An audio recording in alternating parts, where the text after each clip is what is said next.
Hello, my name's Chris Lowry. I'm an assistant fire chief with the McKinney Fire Department.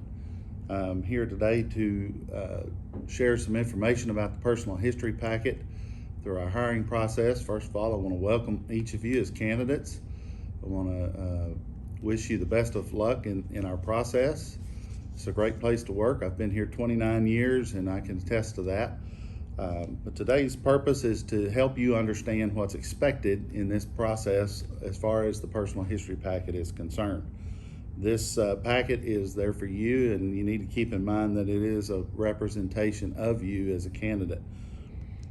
This is a competitive process, and just like a resume would be, this portion, the personal history packet, shares information about you that will be helpful for us in making our choices as far as who to hire. A few guiding principles that you need to understand and keep in mind throughout the process of filling out this packet are that you need to be thorough. More information is better. There should be nothing left blank in the packet, and you should read everything carefully as you're filling it out. Each portion of the packet has instructions, and there are details involved with that. Incomplete packets will not be considered, so keep that in mind. The more information you provide, the better it will be. More information for us helps us to better understand you as a candidate, and that's important in this process. Above all, you need to be truthful. You need to be honest and show good integrity. The McKinney Fire Department, as the fire service in general, has a high level of trust with our employees, and that's very important that you keep that in mind. Much of what I tell you today will be repetitive. That's by design. We want you to hear it over and over and over. There are some key things that you need to be doing with this packet. Everything throughout this process is an evaluation of you as a candidate. And so how you follow instructions, for example, the details, the level of detail, those sorts of things are all things that we will look at in making our selections. I would suggest that you save this packet as a Word document to your computer and then fill it out on your computer and print it at the end so that it's neatly done. It's not an impressive thing for us to receive a packet from a candidate and it's handwritten and you can't read it. And if your handwriting is like mine, that's probably not the most suggested way to do that. So make it look professional. Any questions or concerns that you may have should be directed to HR through NeoGov. This is going to be, as I said, repetitive and maybe a little boring for some of you, but please understand that this information is for your benefit. We're going to go through the whole packet, and I'm going to point out some key things that you need to be mindful of. First of all, there is a table of contents. Be sure and refer to that, and behind that is an instruction page to the examinee. Very important that you read this page thoroughly. There are a couple of key things that I want to point out. Any yes answer that you provide anywhere in this packet must be numbered and explained on an attached sheet using the same title as the section that you're answering and the same format. Do not include all of your numerated responses into one single document. Each section needs to have its own explanation page, numbered and titled to explain your yes answers. When you're printing your final document, print all pages single-sided, not double-sided. And please keep in mind that all these documents that are provided with the packet will be kept. We're not returning those items to you after.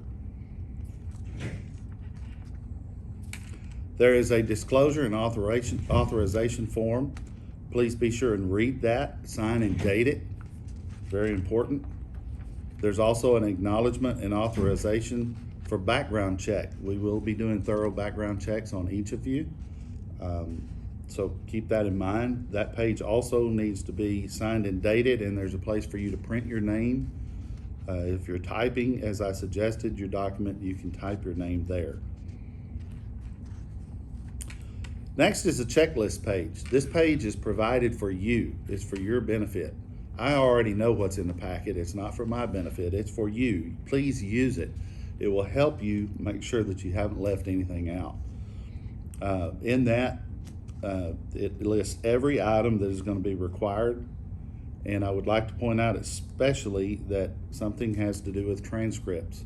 If you do not already have official transcripts, that's probably the first thing you need to do. Sometimes those take a little bit of time to receive, but they must be sealed, original, certified college transcripts.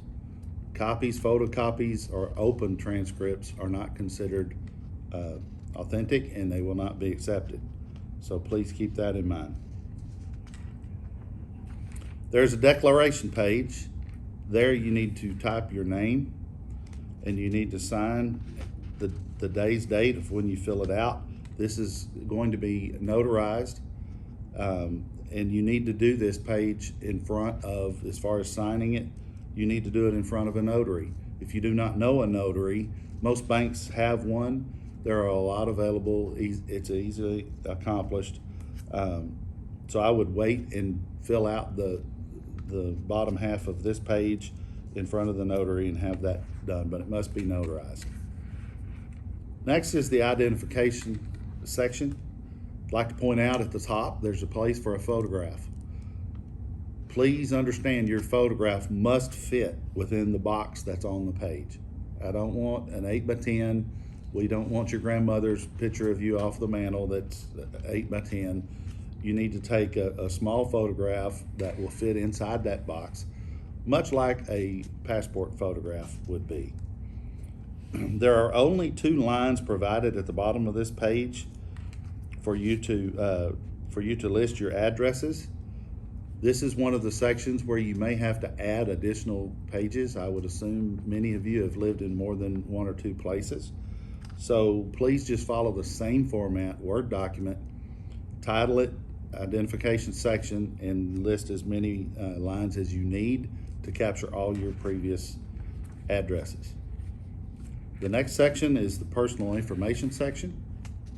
At the top, there are instructions in answering the following questions with a yes or no. In the blank, any yes answer must be numbered and explained on an attached sheet titled Personal Information. This will be a recurring theme throughout this packet. If there are any questions through this packet that absolutely do not apply to you, as I stated before, there should be no blanks, so you should just use not applicable in that section. The next section is the reference page. Again, you need to have references listed. We need 5 personal references that you've known at least 2 years, not related to you, and not previous employers. In addition, we'll need you to attach 3 professional letters of recommendation from individuals who are not related to you. Contact information for professional references must be included with the letter. It does not do us any good to have references or professional letters of recommendation that we can't contact those people. And again, where do incomplete applications go? If this is not included, your application or your personal history packet will not be considered. You need to be complete. The next page is a page directing you to insert certain items. At this part of your package, you will insert your 3 letters of recommendation. You will also insert your immunization records. I'd like to point out that if you do not have a current immunization record, you can request a titer test for the 4 things we test for from your doctor. It's not hard to do. You just need to do it quickly because our timeline is very short. You'll need to insert here a copy of your marriage license if applicable, a copy of your divorce decree if applicable, and a copy of separation papers if applicable. We'll move to the next section, which is the education section. Again, the yes/no answers or the not applicable apply here, and you will need to attach additional sheets titled Education section as needed, using the same format as you see on this page to reflect any additional training. Be sure and be thorough and include everything that you have. As I said before, this is a reflection of you. It's an opportunity there for you to let us know everything that you have as far as that might be valuable for this department. The next section is the firefighter service experience section. Provide all you can and be thorough in this section as well. This is where you will capture any certifications that you may have that are relevant to the fire service, and dates and names of places where you received those certifications.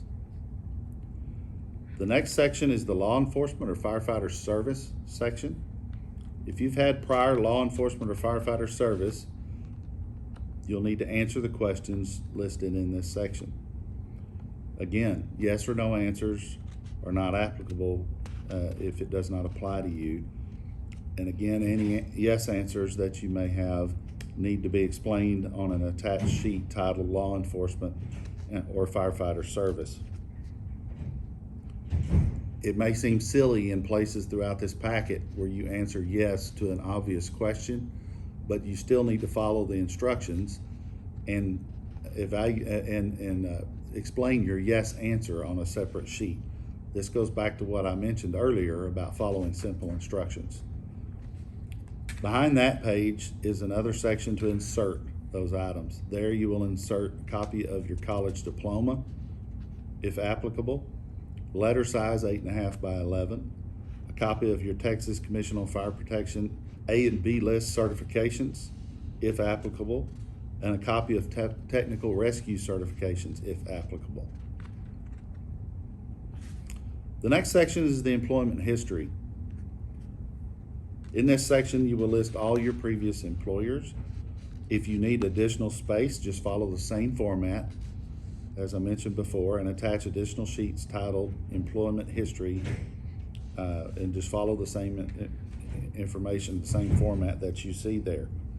Throughout this portion, again, you'll answer yes or no to certain questions, and any yes answers must be referenced by number and explained on a separate page titled Employment History. Don't leave any blanks. Again, no blanks throughout the packet. The next section is the credit history section. Answer those questions with yes or no and explain your yes answers on an attached sheet titled Credit History that will be inserted after this section. No blanks should be left here, and use not applicable where that applies. At the end of that section, you will insert your credit report with credit score. The next section is the criminal history section. I'd like to point out here, especially during this section, do not try to hide anything.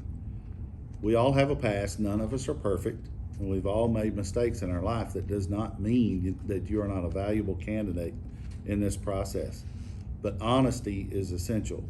In the fire service, we operate with a very high level of trust with our citizens, and anything that you try to hide, I promise, will come out later in the process when you do your lie detector test, and it will appear as though you have been deceptive, and that will remove you from the process. Answer with yes or no answers in this section. Be truthful, and any yes answer must be numbered and explained on an attached sheet titled Criminal History.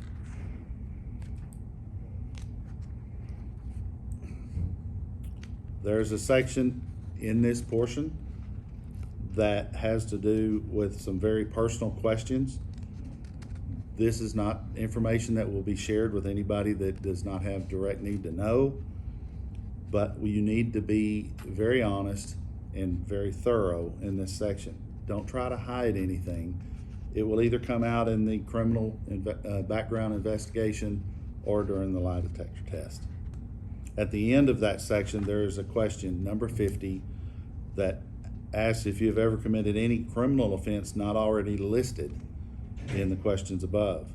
If yes, please list the criminal offense and provide your explanation on an attached sheet titled Criminal History. Now you will insert all the pages that are required at the end of that section, which would include final disposition on arrests, if applicable, and final disposition on citations, if applicable. We don't need copies of any speeding tickets, those sorts of things. We just need a disposition on the citations. The next section is driving habits. Again, answer with a yes or no, and explain your yes answers by number on an attached sheet titled Driving Habits. Again, be honest and list all. If we find some not listed on your page, it will show deception. After that section, you will include a copy of a valid driver's license and an automobile proof of insurance copy.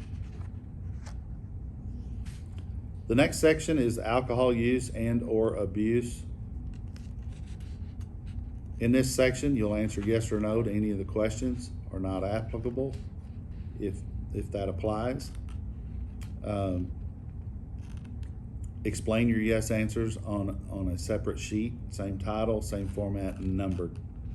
There is a question here, number 7, that asks if you intend to comply with the City of McKinney policies which stipulate that excessive use of alcohol, drinking alcoholic beverages while on the job, or violating city substance abuse rules will be grounds for dismissal.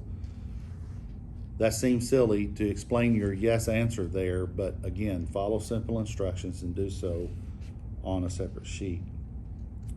More detail in these written responses is better for us.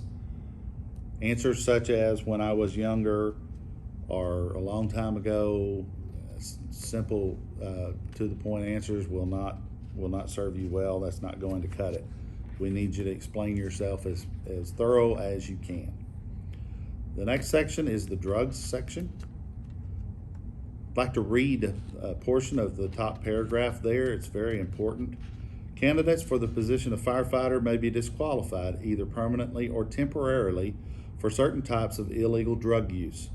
Firefighters are often in situations where pharmaceutical drugs are readily available. Also, strobe, emergency lights, operations at heights, and the general excitement of emergency response have created situations in which previous users of certain types of drugs are potentially susceptible to flashbacks.